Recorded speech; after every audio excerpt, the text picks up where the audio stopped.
Hello friends, मैं शगुफ्ता और आप देख रहे हैं पिंकी की दुनिया फ्रॉम दिल्ली। आज की व्लॉग में मैं आप लोगों के साथ अपनी डेली लाइफ रूटीन शेयर करूंगी।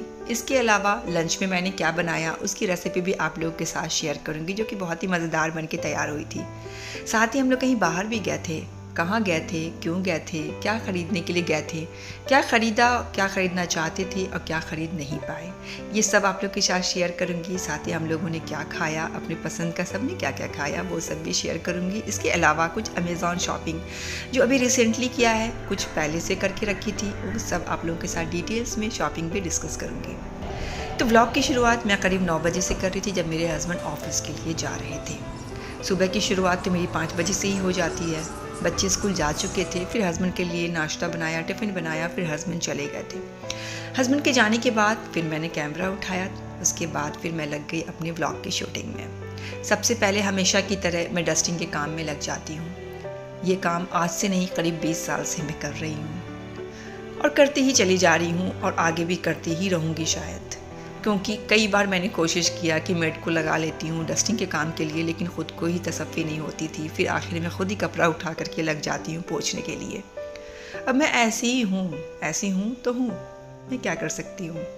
और ये काम मैं आज से नहीं, करीब 20 साल से कर रही हूँ, तो आदत सी भी बन गई है खुद से करने की। और जब तक कि खुद से ना करूँ तो सेटिस्फेक्शन भी नहीं मिलता है। अपने रूम को मैंने कर लिया था, फिर बच्चों के रूम में आ गई थी। हालांकि 3 से 4 घंटे के बाद वापस से सारी चीज़ें इसी तरीके से फैल जानी है, हर चीज़ें इधर से उधर हो जानी है। लेकिन अब हो जानी है तो हो जानी है, मैं क्या कर सकती हूँ। मेरा तो जो काम है वो तो मैं करूँगी ही, क्योंकि मुझे इसी काम में अच्छा भी लगता है। इस तरीके से मैंने अब बच्चों का रूम को भी सरिया दिया था। फिर से कपड़ा उठा करके फिर चीज़ों को पोंछने भी लग गई थी। हालांकि डस्टर भी है, रोलर भी है बेड को ठीक करने के लिए, सब चीज़ें अमेज़ॉन से मंगा चुकी थी, लेकिन फिर भी अम्मी की तरह हमेशा से कपड़े उठा करके पोंछने लग जाती हूँ। आप लोगों को भी लग रहा होगा वो डंडे वाला ब्रश जिसमें फर जैसी आगे लगी रहती है, उससे डस्टिंग करना चाहिए था। उससे भी करती हूँ या कभी कभी करती थी, बट आखिर में सेटिस्फैक्शन यही कपड़े से ही होती है। फिर मैं कपड़ा उठा करके हर चीज़ पोंछती चली जाती हूँ, रोज़ की तरह। रोज़ाना बिल्कुल ड्यूटी में शामिल हो चुका है। देख सकते हैं मैं कपड़े से सबको पोंछती चली जा रही थी। और रोज़ाना अगर इस तरीके से हम डस्टिंग करते रह जाएं तो फिर चीज़ें भी जो भी जगह से बेजगह होती हैं वो चीज़ें भी फिर रोज़ सरियाती भी चले जाती हैं, और फिर घर काफ़ी नीट एंड क्लीन सा भी लगने लग जाता है। बच्चे हैं, चीज़ें फैलाएंगे ही। बच्चे जिनके घर में नहीं होंगी उनकी चीज़ें जो जहाँ हैं वो वैसे ही रखी रह जाती हैं, लेकिन मेरे घर में बच्चे हैं माशाल्लाह से। इसी तरीके से मैं अपने कपड़ों से सब चीज़ों को पोंछती चली जा रही थी और घर को चमकाती चली जा रही थी। मुझे तो ऐसा लग ही रहा था कि मेरा घर चमक रहा है। आप लोग बताएं कि किस तरीके से साफ़ हो रही है। कुछ कमियां तो रह ही जाती है हर इंसान के साथ। देखें, अमेज़ॉन का एक डब्बा यहाँ भी रखा हुआ है, इसे भी आप लोगों के साथ शेयर करूँगी। इसी तरीके से 1 बाय 1 करके अपने सारे फर्नीचर्स को पोंछती भी चली जा रही थी, और जो सब चीज़ें फैली हुई थी उन्हें समेटती भी चली जा रही थी। ये सब करते करते करीब 20 से 25 मिनट का वक्त तो गुजर ही जाता है। फिर इसलिए भी जल्दी कर रही थी कि फिर काम वाली आ जाएगी, फिर वो झाड़ू पोछा करेगी तो जो भी चीज़ें ज़मीन पे गिरेंगी फैलेंगी वो सब झाड़ू में समेट जाएगा। यहाँ भी समेट दिया, ये भी इधर से उधर हो गया था कुशन, उसे भी ठीक से रख दिया। अब जाकर के पर्दा हटाने का मौका मिल रहा है, सुबह से इतनी बिजी हो गई थी। ये शोकेस भी खाली पड़ा हुआ है, अभी तक मैंने इसमें चीज़ों को नहीं सरियाया, फुर्सत ही नहीं मिल पा रही है। जैसी डस्टिंग ख़त्म हुई काम वाली आ गई। बहुत अच्छी है ये मेड मेरी, इत्तेफाक से मेड के मामले में बहुत खुशकिस्मत हूँ, जहाँ भी जाती हूँ अच्छी मिलती है। इसका नाम रजनी है। बहुत अच्छे से घर को देखे मेरे चमका के चली गई। फर्श इसने चमका दिया, ऊपर का एरिया मैंने चमका दिया। एक बार आप लोगों को दिखा देती हूँ इस तरीके से साफ घर कितना अच्छा लग रहा है, लेकिन बच्चे नहीं हैं तो सन्नाटा भी लग रहा है। यहाँ भी देखें पैकेट रखी हुई है, सब शोकेस के सामान है, अभी तक मैंने अनपैक नहीं किया है। रोज़ करना चाहती हूँ लेकिन फिर बिज़ी हो जाती हूँ। बिज़ी किस काम में होती हूँ वो खुद भी मुझे पता नहीं चल पाता। यहाँ अमेज़ॉन के कुछ पैकेट्स रखे हैं जो आप लोगों के साथ शेयर करूँगी। उससे पहले मैंने सोचा अपने लंच प्रिपेयर कर लेती हूँ, बच्चों के आने का वक्त हो जाएगा। उसके लिए आज आलू गोश्त बना रही हूँ मैं। आलू गोश्त बनाने के लिए सबसे पहले मैंने 2 चम्मच ऑयल डाला, उसमें 4 से 5 आलू को अच्छे से साफ़ करके छील करके 2 टुकड़े में करके डाल दी, आधा छोटा चम्मच ज़ीरा भी डाल दिया। आलू को गोल्डन ब्राउन कलर आने तक भून दी हूँ। उसके बाद इसे सेपरेट कर दूँगी। अब इसी बचे हुए ऑयल में मैंने इसमें गोश्त को डाल दूँगी। इस गोश्त डालने से पहले मैं यहाँ पे थोड़े से खड़े मसाले जैसे कि दालचीनी थे, काली मिर्च थी, बड़ी वाली इलायची थी और 2 तेज पत्ता थे। जब वो क्रैकल होने लग गए देन मैंने इसमें ½ kg मटन के पीसेस को अच्छे से वॉश करके इसमें हमने डाल दिया।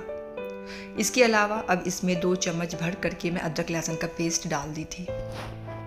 2 प्याज भी डाल दिया था मीडियम साइज़ का। इसके बाद कश्मीरी लाल मिर्च का पाउडर 2 चम्मच, आधी छोटी चम्मच हल्दी का पाउडर, 2 चम्मच यहाँ पर धनिया भी डाली थी, जीरा का पाउडर भी डाला था, नमक भी डाल दिया था, काली मिर्च का पाउडर भी डाल दिया था। अब इन सारे मसालों को डालने के बाद इन्हें अच्छे से मिक्स कर दी थी। इसमें चूँकि कुकर में बना रही हूँ तो इसलिए प्याज को मैंने इसी तरीके से कट करके डाल दिया था। अगर कुकर में ना बनाती तो प्याज को शायद पेस्ट करके डालती। कुकर में बना रही हूँ, इसमें आधा ग्लास पानी डाल दी थी। उसके बाद इसे कवर करके इसे 1 विसल आने तक मीडियम फ्लेम पर बनाई थी और फिर 6 से 7 मिनट के लिए फिर बिल्कुल लो फ्लेम पर इसे पकने दी थी। जब तक इधर विसल आ रही थी कुकर में मेरे गोश्त पक रहे थे, तब मैंने इस दूसरी तरफ एक मीडियम साइज़ का प्याज को ब्राउन फ्राई कर लिया था और उसमें 1 चम्मच दही भर करके इसका एक पेस्ट स्मूथ सा बना लिया था। आप भी जब बनाएं, अगर ना बने तो थोड़ी सी पानी भी ऐड कर सकती हैं। देख सकती हैं ब्राउन पेस्ट तैयार हो चुका था। अब दूसरी तरफ कुकर में विसल भी आ चुकी थी और लो फ्लेम पर यह 7 से 8 मिनट पक भी चुका था। इसकी सारी स्टीम को मैंने रिलीज़ कर दिया और जब खोली हूँ तो देख सकते हैं इस तरीके से कुछ ये दिख रहा था। अब इसकी पानी को भी सुखाना था, इसे बीच बीच में चलाते हुए इसे भूनना भी था। लेकिन इसे भूनने से पहले इसमें हमें कुछ मिक्स भी करना था। वो क्या था? इसके पहले ज़रा सा मैंने गोश्त को चेक कर लिया। गोश्त टाइट थी। अगर आपकी गोश्त इस तरीके से अगर आप पका रही हैं और गोश्त आपकी लगे कि गल चुकी है तो हल्के हाथों से फिर चलाइएगा, नहीं तो गोश्त के चूर होने का डर रहेगा। यहाँ पर अब 1 कटोरी मैंने थोड़ी सी, 1 कटोरी नहीं 1 बड़ी चम्मच कह सकते हैं कि दही, 1 बड़ी चम्मच कोकोनट पाउडर और साथ में 1 चम्मच मैंने सौंफ का पाउडर इसमें ऐड कर दी थी। इन सब चीज़ों को मिला करके इसे अच्छे से मिक्स कर दिया था और बीच बीच में चलाते हुए इसे हमें भून लेना था या फिर जब तक इसके सारे पानी रिड्यूस ना हो जाए तब तक हमें भूनना था। आप देख सकते हैं यहाँ पर पानी बिल्कुल सूख चुका था। उसके बाद जो हमने ब्राउन अनियन को जो पेस्ट किया था उसे हमने यहाँ पर मिक्स कर दिया। साथ ही जो आलू हमने फ्राई किया था उसे भी हम इसमें ऐड कर दिए। उसके बाद इसे अच्छे से मिक्स करने के बाद अपने टेस्ट के अकॉर्डिंग हरी मिर्च इसमें ऐड करनी, क्योंकि हमने कश्मीरी लाल मिर्च ऐड किया था जिससे कि स्पाइसी नहीं होती, बस वो कलर आता है। तो मैंने यहाँ पे 4 हरी मिर्च डाल दी थी और साथ में यहाँ पर 1.5 ग्लास 1.5 ग्लास मैंने पानी ऐड कर दिया था, क्योंकि मेरी गोश्त भी सख्त थी। आप अपने गोश्त के मुताबिक यहाँ पर पानी ऐड कीजिएगा। नमक कम थी, नमक भी डाल दिया। अब इसे कवर करके मैं 3 विसल आने तक मैंने इसे पकाया था, क्योंकि मेरी गोश्त सख्त थी। आप भी जो भी मटन आप इस्तेमाल करें, कभी कोई मटन जल्दी गल जाता है, कभी कोई देर से गलता है, तो उसी हिसाब से आप पानी डालें और या फिर विसल लगाएं। यहाँ पर बनके तैयार हो चुका था आलू गोश्त। बहुत ही देखने में लजीज लग रहा था, बहुत ही मज़ेदार। इसकी देख लें आप यहाँ पर कंसिस्टेंसी भी इसकी शोरबे की। मैंने बहुत ज़्यादा ठीक नहीं रखा था, क्योंकि आलू गोश्त थोड़ा सा पतला ही रहता है, जब शोरबा तो ज़्यादा अच्छा लगता है। तो ये हमारी आलू गोश्त बनके तैयार हो चुकी थी। उसके बाद मैंने सोचा कि जल्दी से पराठे भी बना के रख ही लेती हूँ। जब लंच बन करके इत्मीनान हो जाएगा, ख़त्म हो जाएंगे काम, दैन मैं आप लोगों के साथ अमेज़न शॉपिंग शेयर करूँगी, अगर वक्त रहा बच्चों के लाने से पहले तब। दूसरी तरफ मैं अपने लिए थोड़ी सी चावल भी चढ़ा दी थी, क्योंकि बच्चे मेरे चावल शौक़ से नहीं खाते हैं। मैं सोचा मैं चावल खा लूँगी, बच्चों के लिए पराठे बना करके रख दिए थे। उसके बाद वक्त था तो मैंने सोचा आप लोगों के साथ अमेज़न शॉपिंग शेयर कर लेती हूँ। सबसे पहले मैंने यहाँ पर एक हैंगिंग मंगाया था, स्टील हैंगिंग थी, इस तरीके से स्टिक करने वाली थी। इसको इस तरीके से हमने स्टिक कर देंगे वॉल में, और इस तरीके से इसमें जब ये रॉड स्टिक हो जाएंगे, देन यहाँ पर हुक्स दिए हुए थे। इसमें हम चाहें तो स्पैचुला या अपने मकसद के लिए बहुत सी चीज़ों में हम इसका इस्तेमाल कर सकते हैं। ये टोटल इसमें 10 दिए हुए थे हुक्स, देख सकते हैं आप। और ये अभी तो मैं लगाई नहीं थी जब तक मैंने वॉइस ओवर किया था। और अब एक दूसरा जो मैंने लिया था यहाँ पर रोटेटिंग सा, यहाँ पर एक ऑर्गेनाइज़र था जो कि 129 रुपीज़ में मैंने लिया था। इसके अलावा एक सर्विंग ट्रे ली थी मैं वुडन की, इससे पहले भी मैंने एक लिया था। और ये जब मैंने लिया तो ये मुझे करीब, देख सकते हैं आप, व्हील इसकी बिल्कुल बहुत ही अच्छे से काम करती है, तो किसी भी टेबल पर भी अगर हम दिए तो यहाँ से वहाँ वो सरका भी सकते हैं। और ये प्राइस के मुताबिक मुझे 315 में पड़ी थी। इसके अलावा एक रनर भी मैंने लिया था जो कि 347 में पड़ा था। यहाँ पे मैंने 2 रनर एक जैसे उठा लिए थे। ये करीब एक तो ग्रे कलर की थी और दूसरी मैंने क्रीम कलर का लिया था। मैंने सोचा कि अगर जो भी अच्छी लगेगी एक रखूँगी, नहीं अगर पसंद आए तो एक को लौटा देंगे, लेकिन फिर दोनों ही मुझे अच्छी लगी, कॉटन में थी। देख सकते हैं टेबल पर भी मैंने लगा करके दिखा रही हूँ आप लोगों को।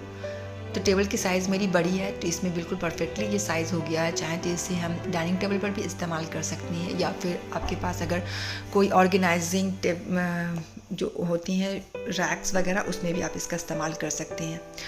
इसके अलावा एक वॉल हैंगिंग मैंने लिया था। ये अभी की नहीं है, ये मेरी पहले की परचेज है, इसलिए इसका लिंक मेरे पास नहीं है, इसलिए मैं आप लोगों के साथ शेयर नहीं कर पा रही हूँ, लेकिन प्राइस मैं बता सकती हूँ। ये आफ्टर करीब 45% डिस्काउंट पे मैंने इसे 2600 में लिया था। ये सोलर सिस्टम जो कि मुझे बहुत ही पसंद आया था बच्चों के पॉइंट ऑफ व्यू से भी, और ऐसे भी कुछ यूनिक पीस मुझे लगा था तो मैंने इसे ले लिया था। ये बहुत पहले मैं ली थी, करीब 3 to 4 मंथ्स पहले लिया था। इसके लिंक मैंने बहुत ट्राई किया, मुझे नहीं मिला। इसके अलावा मैंने यहाँ पर एक चुंबक से मैंने यहाँ पर एक प्लांट होल्डर ली थी जो कि बहुत ही अच्छा लग रहा था, और ये करीब 777 में मुझे मिला था आफ्टर 45% समथिंग डिस्काउंट थी। इसके अलावा आप देख सकते हैं मैंने स्लैब पे आप लोगों के साथ डिस्कस किया था कि वो बर्तन मेरी इसी तरीके से रखी हुई थी। इसके लिए मुझे एक स्टैंड लेनी थी, बहुत बड़ी साइज़ की भी नहीं लेनी थी, तो मैंने यहाँ पर 2 नंबर साइज़ की लिया था। इसमें करीब 4 to 5 नंबर तक इसकी साइज़ जाती है। प्राइस में ये 1299 में मुझे करीब पड़ी थी। हो सकती है प्राइस ऊपर नीचे थोड़ी सी हो सकती है, लेकिन डिस्काउंट के हिसाब से ऊपर नीचे होती रहती हैं प्राइसेस।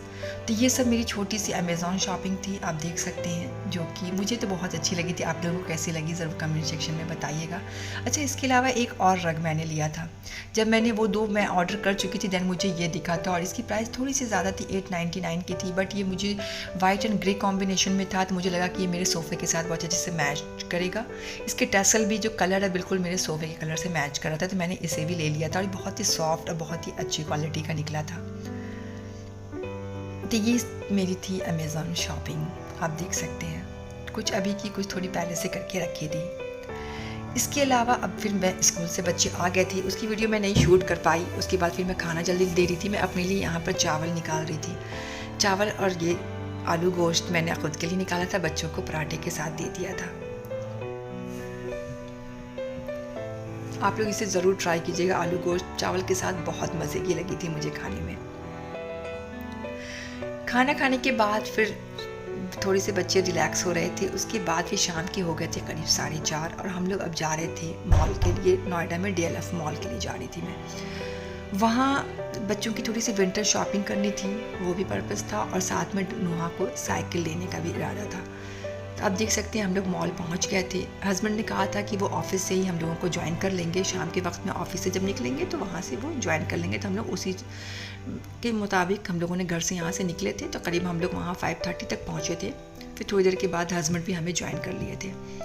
इतनी खूबसूरत सी शॉपिंग की प्लेस थी, बहुत ही ज़्यादा खूबसूरत चीज़ें नज़र आ रही थी। मन तो कर रहा था कि बहुत सी चीज़ें उठा लें, लेकिन फिर इतनी सारी चीज़ें जब देखी ना तो फिर कंफ्यूज भी हो जाती हैं। और इतनी सारी वहाँ लाइटिंग्स रहती हैं कि देख करके बहुत ही खूबसूरत लगता है हर चीज़ें देखने में। इतने प्यारे प्यारे शो पीस थे, बहुत ही अच्छी अच्छी सी चीज़ें। तो इस तरीके से हम लोग मॉल में देखते देखते आगे बढ़ते चले जा रहे थे। मकसद था हमारा सबसे पहले जहाँ जाने का वो था डेकाथलॉन, क्योंकि नोहा को साइकिल लेने का इरादा था। और ये हम अर्बन लैडर पहले पहुँचे थे। बच्चे देख रहे थे कि लास्ट टाइम हम लोग यहाँ से बहुत सारे जो फर्नीचर है उसको जब हमें शॉपिंग करनी थी तो उसको देखने के लिए हम लोग यहाँ पर अर्बन लैडर आए थे। अब बहुत अच्छी शॉप है वो। और अब यहाँ पर हम लोग पहुँच गए थे डेकाथलॉन के स्टोर में। बहुत सारे विंटर कलेक्शंस यहाँ पर थे, बच्चे अपने लग गए थे अपनी शॉपिंग करने के लिए। नुहा अपनी भाग रही थी अपनी साइकिल की तरफ। यहाँ पर देख सकते हैं कि टेंट हाउस भी लगा हुआ था। अगर आप लोगों को इरादा हो रहा है कहीं ऐसी जगह जाने का तो आप यहाँ आकर के टेंट ले सकते हैं। साइकिल की तरफ मैं जब गई थी तो देख सकते हैं आप दो तरह की साइकिल इन्हें पसंद आई थी। एक 8000 की रेंज में थी, और जब अगर हम सारी एक्सेसरीज़ के साथ लेते ये करीब 11000 पर जा रही थी। और दूसरी जो थी वो यहाँ पर ये गियर वाली साइकिल थी। ये भी नुहा को बहुत ज़्यादा पसंद आ रही थी। देख सकते हैं यहाँ पे हैंडल में ही गियर सिस्टम दिया हुआ था। और ये प्राइस वाइज ये 10,000 की थी, और जब अगर एक्सेसरीज के साथ लेते तो फिर ये करीब 13,000 पड़ रही थी।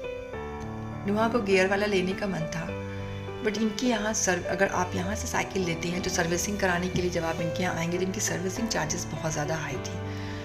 यहाँ से फिर हम लोगों ने देखा, डिसाइड नहीं कर पा रहे थे कि कौन सा लें, ये वाला लें या वो वाला लें। हस्बैंड ने कहा था कि आके तुम लोग चूज़ कर लो, फिर वो बुकिंग करवा देंगे, क्योंकि ये लोग घर पहुँचाने का भी एक्स्ट्रा 500 लेते हैं और घर पहुँचा देते हैं। तो इन दोनों में से ये कोई एक लेना था, तो हमने कहा कि चलो घर में जा कर के डिसाइड कर लेंगे। उसके बाद फिर हस्बैंड के ऑफिस के बगल में ये पड़ता है, तो वो आकर के यहाँ से फिर बाद में बुकिंग करा देंगे। उसके बाद कुछ वूलन कपड़े लिए थे बच्चों ने, फिर उसकी बिलिंग करा करके फिर हम लोग सीधे पहुँच गए थे हल्दीराम। सबको इतनी घूमते हुए में काफ़ी देर भी हो चुका था, भूख भी लग चुकी थी और अब करीब रात का 8 भी बज चुका था। तो हम लोगों ने सोचा कि चलो यहीं से खा लेते हैं, डिनर भी हो जाएगा, क्योंकि घर पहुँचते पहुँचते फिर 10 बज जाएंगे। यहाँ जब बैठे थे तो कुछ नुहा ने पिक्चर्स भी क्लिक कर लिए थे, कुछ मेमोरीज। और यहाँ पर नुहा की पिक्चर देख के ऐसा लग रहा है कि कब आएगा मेरा खाना, इसके इंतज़ार में। खैर बच्चों ने अपनी अपनी पसंद से अपनी अपनी चीज़ें मंगवा ली थी। कुछ आलू कुलचा नुहा ने मंगवाया था, जो कि वो बहुत शौक से खा लेती है, अरहम भी खा लेता है। मैं हमेशा की तरह अपने लिए पापड़ी चाट मंगवाई थी, और साथ में कुछ और भी डिफरेंट जैसे कि साउथ इंडियन प्लेटर्स मंगवाया था हस्बैंड ने अपने लिए। उसके अलावा भी जिसको जैसे भी मन हो रहा था वो अपना मंगा के खा लेते हैं। अरहम के लिए तो फेवरेट उसका लच्छा पराठा हो जाता है, और उसके अलावा भी फिर छोले भटूरे भी थे। और ये सारी चीज़ें, सबको इतनी भूख लगी थी कि पता ही नहीं चला कैसे चट हो गई, देख सकते हैं आप। जब वहाँ से मैं निकली तो सामने में मुझे एक बॉम्बे स्टोर करके लगा, शो पीस की चीज़ जगह थी। बहुत ही प्यारी प्यारी सी चीज़ें इसमें नज़र आ रही थी, बहुत ही अच्छे अच्छे शो पीस थे। घर को डेकोरेट करने के लिए बहुत ही अच्छे अच्छे से प्यारे प्यारे डेकोरेटिव आइटम्स यहाँ रखे हुए थे। तो मैंने सोचा एक बार थोड़ी सी वीडियो बना ही लेती हूँ। बहुत ही प्यारी सी शॉप लग रही थी मुझे, अंदर से शॉप वाला झांक भी रहा था, कुछ ले नहीं रही है, बस वीडियो बना रही हैं। खैर ये सब करते कराते फिर हम लोग मॉल से बाहर निकल गए। देख सकते हैं रात काफ़ी हो चुकी थी, अब सब लोग बाहर की तरफ ही आ रहे थे, आने वाले बहुत कम, सब निकलने वाले लोग थे। तो खैर अब हम लोग यहाँ से निकलते हुए गाड़ी की तरफ अपने चले जा रहे थे। बच्चे भी बहुत खुश हो गए थे, कभी कभी बाहर निकल जाएं, और ख़ास करके मेरे बच्चे मॉल जाना ज़्यादा पसंद करते हैं और कहीं जाना ज़्यादा पसंद करते भी नहीं हैं। तो खैर इन्हें मॉल ले जाओ, ये बहुत खुश हो जाते हैं। तो बच्चों की शॉपिंग भी हो गई थी, अपनी पसंद की कुछ चीज़ें भी इन लोगों ने ले लिया था, और फिर हम लोग धीरे धीरे करके अपनी गाड़ी की तरफ बढ़ते हुए फिर अपने घर की तरफ चले आए थे। तो ये थी जी मेरी आज की पूरे दिन की व्लॉगिंग। अगर आप लोगों को अच्छी लगी हो तो मेरे चैनल को सब्सक्राइब कीजिएगा, वीडियो को लाइक कीजिएगा, फैमिली फ्रेंड्स ग्रुप में शेयर भी कर सकते हैं। आखिर में दिल साफ रखें, ज़बान पाक रखें, अपना अपने का ख्याल रखें। कोई अपना है तो उसके साथ धोखेबाजी या चालबाजी बिल्कुल भी नहीं करें। मेरी इस वीडियो को इन तक देखने के लिए बहुत बहुत थैंक्स। अल्लाह हाफिज़।